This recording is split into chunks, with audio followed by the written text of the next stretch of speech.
ఇద్దరికి కొంచెం సీరియస్ అయినాయి, దెబ్బలు తగిలాయి. వాళ్ళిద్దరికి ఒక్కొక్కరికి 5 లక్షల చొప్పున ఆర్థిక సహాయం చేసి వాళ్ళ ఆరోగ్యం మెరుగయ్యే వరకు ప్రభుత్వ ఖర్చులతోనే మొత్తం చేస్తాం. వాళ్ళకి 5 లక్షల రూపాయలు ఇస్తాం.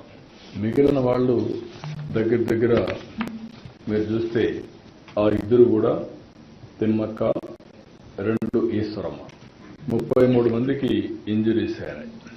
ఆ 33 మందికి ఒక్కొక్కరు 2 లక్షల రూపాయల చొప్పున ఆర్థిక సహాయం చేసి వాళ్ళు వచ్చింది వైకుంఠ ఏకాదశి రోజున దేవుని దర్శనం చేసుకోవాలనుకుంటున్నారు. వాళ్ళ సంకల్పం చూస్తే ఈ రోజు కూడా నడవలేని పరిస్థితుల్లో కొంతమంది బాగా దెబ్బలు తగిలి కొంచెం ఇబ్బందుల్లో ఉన్న ఎట్టి పరిస్థితుల్లో రేపు మేము దర్శనం చేసుకోవాలి అనే సంకల్పం ఉంది. వాళ్ళ సంకల్పాన్ని నెరవేర్చడం కోసం ఆ 33 మందిని ఈ ఇద్దరిని దర్శనానికి ఏర్పాటు చేసుకున్నాం. రేపు ప్రత్యేకంగా వాళ్ళకి దర్శనం ఏర్పాటు చేసి మనమే డబ్బులు ఖర్చు పెట్టి వాళ్ళ ఊర్లో వాళ్ళని చేర్చే బాధ్యత కూడా